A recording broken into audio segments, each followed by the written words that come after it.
नमस्कार मेरे किसान भाइयों, स्वागत है आप सबका एक बार फिर। किसान साथियों, आज की इस वीडियो में हम बात करेंगे गेहूं की वैरायटियों के बारे में, जो पिछले 2-3 साल से किसानों को बहुत अच्छा उत्पादन दे रही है।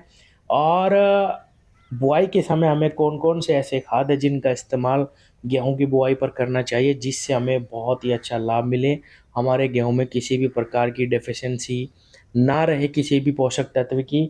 और कौन कौन सी सावधानियां हैं जो गेहूँ बुआई में हमें रखनी चाहिए, जिससे हम गेहूँ का अच्छा उत्पादन ले सकें।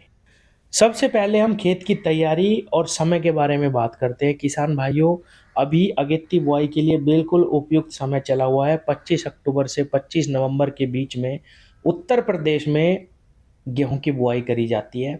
और इसको हम अगेती बुआई ही कहते हैं, क्योंकि ज़्यादातर खेतों में गन्ना लगा रहता है और किसान भाई गन्ना डालने के बाद ही उत्तर प्रदेश में खासकर गेहूँ की बुआई करते हैं।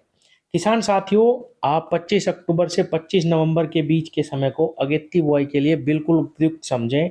और जो भी बाजार में आपको अच्छी वैरायटी मिलती है, या आप पिछले 2-3 साल से जिस अच्छी वैरायटी का इस्तेमाल कर रहे हैं, आप उसको 25 अक्टूबर से 25 नवंबर के बीच लगा सकते हैं।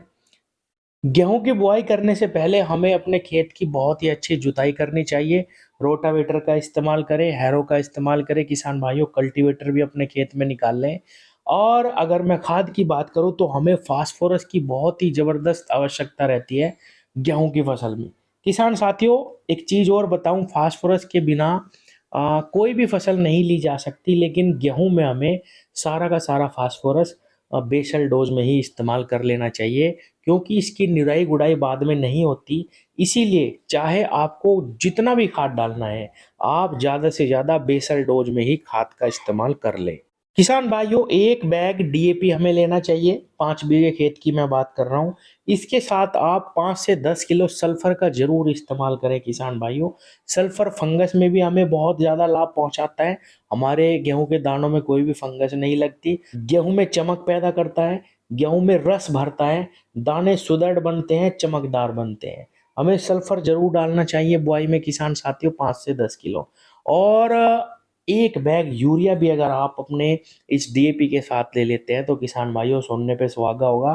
कुछ मेरे किसान भाई कहेंगे कि हम तो पहले पानी पे यूरिया डालते हैं, हम बुआई में इस्तेमाल नहीं करना चाहते। किसान साथियों, हम अगर एक बैग ना डालें तो कम से कम 25 किलो यूरिया हमें ज़रूर लेना चाहिए बुआई में। इससे जर्मिनेशन पे भी फ़र्क पड़ता है। अगर आपके खेत में कुछ अवशेष बचे हुए हैं पहले से, वो भी अच्छे से डिकम्पोज़ होते हैं और बहुत ही तेज़ी से हमारा गेहूँ ब्यात पे चलना शुरू कर देता है। फास्फोरस और यूरिया का कॉम्बिनेशन गेहूँ की फसल के लिए बहुत ही लाभकारी है। अगर आप चाहें तो ज़रूर यूरिया का इस्तेमाल भी बुआई में कर सकते हैं गेहूँ की। अगर आपको डीएपी नहीं मिलती किसान भाइयों, आप एनपीके खाद के साथ भी यही कॉम्बिनेशन रखें। 12-32-16 या और कोई ग्रेड अगर आपको मिलता है तो उसका इस्तेमाल भी आप कर सकते हैं। किसान भाइयों, एनपीके के कट्टे के साथ आपको अतिरिक्त पोटाश डालने की जरूरत नहीं है। अगर आप डीएपी के साथ गेहूं की बुआई कर रहे हैं तो यूरिया, सल्फर और आप उसमें थोड़ा यानी 25 से 30 किलो पोटाश भी अगर इस्तेमाल करेंगे तो आपकी जो बेसल डोज है वो बिल्कुल कंप्लीट हो जाएगी। आपका जो पौधा निकलेगा वो बहुत स्वस्थ निकलेगा, बहुत तेज़ी से वो कल्लों पे आ जाएगा। तो हमारे 4 खाद हैं किसान भाइयों। डीएपी के साथ हमारा डीएपी, सल्फर, यूरिया और पोटाश। और एनपीके अगर आप इस्तेमाल कर रहे हैं तो एक बैग एनपीके का लीजिए किसान भाइयों, 25 किलो यूरिया आप लीजिए, उसी से ही आप बुआई कर दें, आपको बहुत ही अच्छा लाभ मिलेगा। तीसरा हमारा खाद आता है एसएसपी। अगर हम एसएसपी के साथ बुआई करें तो कितना लें किसान भाइयों, कम से कम 2 बैग एसएसपी 5 बीघे खेत में हमें इस्तेमाल करनी चाहिए। इसमें अतिरिक्त आपको कुछ भी डालने की ज़रूरत नहीं है। हाँ, इसके साथ भी अगर आप चाहें तो 25 किलो यूरिया ले सकते हैं बुआई में। किसान भाइयों, बहुत ही ज़बरदस्त लाभ आपको मिलेगा। ये कंप्लीट हो जाएगी हमारी बेसल डोज। इसी से ही हमारा गेहूँ शुरुआत से ही बहुत अच्छा विकास करना शुरू कर देगा। अब बात आती है कि हमें किस वैरायटी का चयन करना है जिससे हम अच्छा उत्पादन ले सकें। किसान भाइयों, खेत की तैयारी बहुत ही ज़रूरी है। और बेसल डोज खासकर जैसे हमारी ये फसलें हैं, गेहूँ हो गया या किसान साथियों धान हो गया, इसमें हमें बेसल डोज में बहुत अच्छा ध्यान देना चाहिए। क्योंकि गन्ने की फसल अगर हम कर रहे हैं तो उसमें बाद में भी हम खाद दे सकते हैं, उसकी निराई गुड़ाई चलती है। लेकिन ये कुछ फसलें ऐसी हैं जिनमें हमें बेसल डोज में ही फसल की पूर्ति कर देनी चाहिए, क्योंकि बाद में अगर हम ऊपर से खाद देते हैं तो वो बहुत ही धीरे धीरे फसल को मिलती है और उसका ज़्यादा लाभ भी नहीं मिलता। किसान साथियों, तीसरी जो बात है एक अच्छा उत्पादन लेने में, वो है एक अच्छी वैरायटी का चयन। वैसे तो किसान भाइयों, बाजार में इतनी सारी वैरायटी आ चुकी हैं, अब नई नई भी बहुत अच्छी वैरायटी आ रही है, लेकिन किसान भाइयों मैं चाहूँगा कि आप अगर पिछले 2-3 साल से किसी अच्छी वैरायटी की बुआई कर रहे हैं तो ज़्यादा क्षेत्र में आप उसी की बुआई करें। नया अगर आप बीज लाते हैं तो वो थोड़ा ही बोएं, क्योंकि किसान भाइयों एकदम से सारी वैरायटियाँ सभी क्षेत्रों में बम्पर उत्पादन नहीं देती।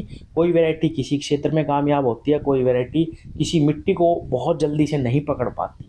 जैसे हम पिछले कई सालों से श्री राम सुपर 303 की बुआई कर रहे हैं, ये वैरायटी हमें बहुत अच्छा उत्पादन दे रही, इसकी आप बुआई कर सकते हैं।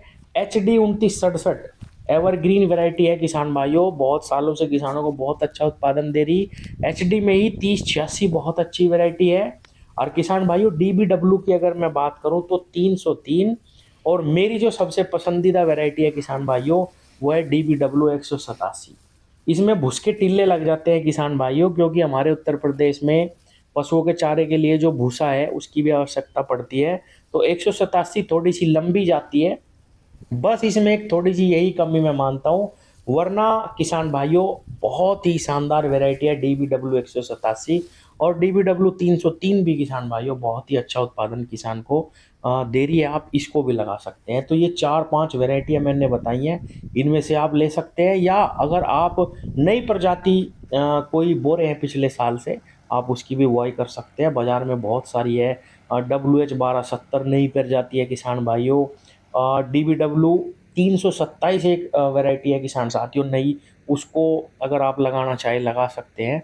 तो आप अपने हिसाब से देखिए। वैसे मैं यही कहूँगा कि पिछले 2-4 सालों से अगर आप अच्छा उत्पादन ले रहे, जो मैंने वैरायटियाँ बताई हैं ये किसानों को बहुत अच्छा उत्पादन दे रही हैं, सभी क्षेत्रों में दे रही हैं। आप इनमें से कोई भी अच्छी वैरायटी चयन करके लगा सकते हैं। ये सारी वैरायटियाँ अगेती है किसान भाइयों 25 अक्टूबर से और 25 नवंबर यानी नवंबर महीने में आप इनको लगाइए, आपको ये अच्छा उत्पादन देंगी।